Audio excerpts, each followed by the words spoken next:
Number 10. Early aerosol cans. Back in the 1950 seconds, grabbing that can of hairspray might transform your morning routine into a fiery disaster. These things were essentially small explosives posing as everyday essentials. Packed with gases like butane and propane, the kind that powers your backyard barbecue, the military first cooked them up during World War II as insect repellents against pesky mosquitoes. Post-war, businesses jammed this tech into all sorts of products: hairspray, body sprays, canned toppings, even spray paints. Forget one in a sweltering vehicle and it burst open. Light a smoke nearby and you'd spark an unintended torch, knock it around roughly, and boom your own pocket grenade. To cut costs, manufacturers used ultra-thin metal that could split open without warning, spraying contents everywhere. The labels? Just a bland contents under pressure. Firms churned out these risky gadgets until the 1970 seconds, when they finally realized handing out mini bombs for home use wasn't smart. Number 9. Gas-powered irons. Picture these as portable mini ovens you slid over your outfits. They featured a compact fuel reservoir, a manual pump, and a burner that converted gasoline into steady heat. You'd build pressure in the tank, much like inflating a bike tire, then ignite the burner to warm the flat base. On a good day, it delivered consistent warmth for smoothing wrinkles. On a bad one, users faced far worse than crisp shirts. The Coleman brand produced hordes of these potential disasters, pitching them as sleek and effective, sort of like touting a wild cat as the perfect lab pet. In spots without power grids, they beat the old method of heating irons on stovetops. No more hurrying before the heat faded. You could press away non-stop. Tales abound of homemakers losing their brows to leaking fuel lines. Nowadays, these relics fetch big bucks from collectors. Number 8. Soda acid fire extinguishers. These 1950 seconds models resembled ornate brass urns, and homeowners showcased them like badges of preparedness. Yet, rather than safeguarding properties, they occasionally morphed into surprise explosives. They housed dual compartments, one with a mix of water and baking soda, the other with potent sulfuric acid. Flip it over, and the acid blended in, generating CO2 to propel the liquid outward. Over time, that acid gnawed at the brass shell internally. You couldn't spot the damage until your trusty device decided to erupt into a mess of corrosive spray and fragments. One moment, it's gleaming innocently. The next, chaos ensues. These stayed in circulation through the 1960 seconds. Even post-ban, many clung to their vintage units as if they were cherished keepsakes. Number 7. Glass cookware. Imagine your meal prep ending with a side of shattered glass mixed into the food. This wasn't unusual back then. Kitchens everywhere stocked glass bakeware for its supposed durability. The classic versions use borosilicate glass, tough enough to shrug off wild heat swings.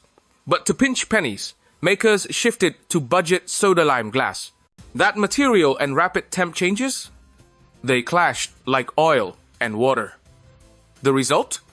Blasts strong enough to pepper your kitchen with shards. Companies blamed mishandling, but even strict adherence to guidelines offered no sure protection. One user saw her dish shatter while stored away. Another followed instructions to cool it on a wood board and still explosion. Lab tests proved the point. Vintage borosilicate withstood about 330 degrees Fahrenheit shifts, while soda lime cracked at a mere 99 degrees Fahrenheit, barely more than oven to counter variants. Spot old Pyrex in all caps. That's the reliable kind. Lowercase logos signal the risky newer stuff. Number 6. Homemade root beer. In earlier times, brewing root beer downstairs was as routine as flipping on the evening news now. Families guarded their unique blends like sparkling treasures. The core mix? Water, sugar, flavor extract, plus yeast. But some figured extra yeast equaled superior fizz. That yeast went wild, devouring sugar and churning out CO2. Done right, it yielded bubbly delight. Overdo it, and your container became a pressurized hazard. Blasts often struck overnight as temps dipped. Think waking to what sounds like a fragile skirmish in your cellar. An Ohio man once had 72 bottles bubbling away. They all detonated simultaneously, prompting cops to suspect terrorism. Over time, folks warmed to store-bought options as the safer bet. Number 5. Celluloid collars. Around 1900, folks routinely fastened potential detonators to their throats. Known as celluloid collars, these were ubiquitous, mimicking crisp linen but wipeable for easy upkeep. Trouble was, celluloid's core nitrocellulose mirrored gunpowder's makeup, primed for ignition. A stray ember, and it'd flare up into a blazing choker. Papers dubbed them father killers in grim jest. Once alight, dousing was futile. They'd burn even submerged, fueling their own blaze like cursed jewelry. Some plants stored them in flame-resistant cases. Your attire demanded its own fortress. The trend faded with the advent of soft collars, which skipped the neck-roasting feature. Number 4. Early hair dryers. These 1920 seconds contraptions resembled gadgets from a mad inventor's lair, solid metal, hefty, and roughly as secure as handling live wires in the dark. Essentially overpowered warmers, they used basic coiled filaments that scorched hotter than a bonfire. Prone to spectacular failures, they'd erupt, hurling metal bits like battlefield debris. It was a dryer doubling as an explosive device. Wiring proved erratic, and the shell heated to skin-searing levels. Try gripping a just-baked pan while styling. Insulation? Minimal, so zaps were everyday occurrences, almost expected. These perils pushed makers towards safer designs. Today's versions include safeguards against electric mishaps. Number 3. Cast iron stove explosions. During the 1800s, routine cooking could erupt into sudden blasts.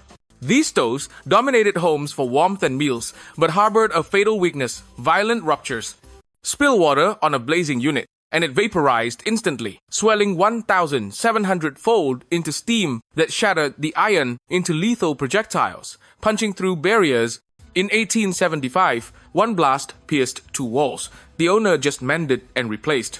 An 1,882 incident launched a stove skyward through the rooftop. Water aside, overstuffing fuel on chilly dawns trapped vapors, turning heat-up time into destruction. The cause?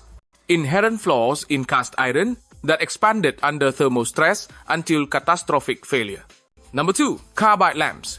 The illuminating boom. By 1910, lighting choices sucked. Faint, costly candles, or sooty oil setups. Enter carbide lamps, a handheld reaction chamber.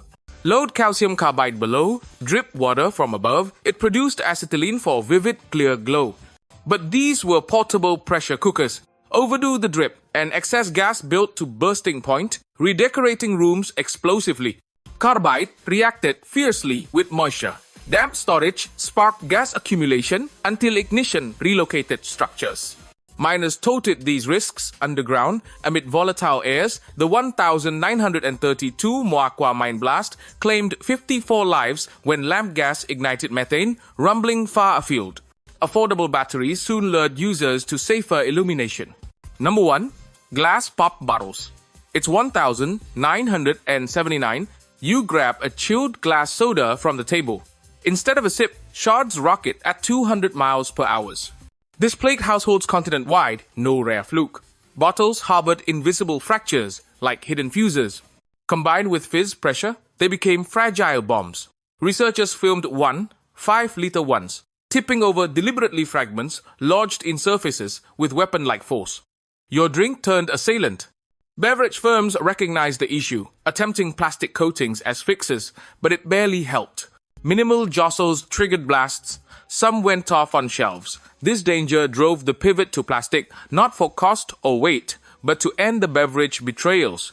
There you have it, household horrors from history. What's your biggest everyday fear that could go wrong? Drop it in the comments. Let's see what scares you most.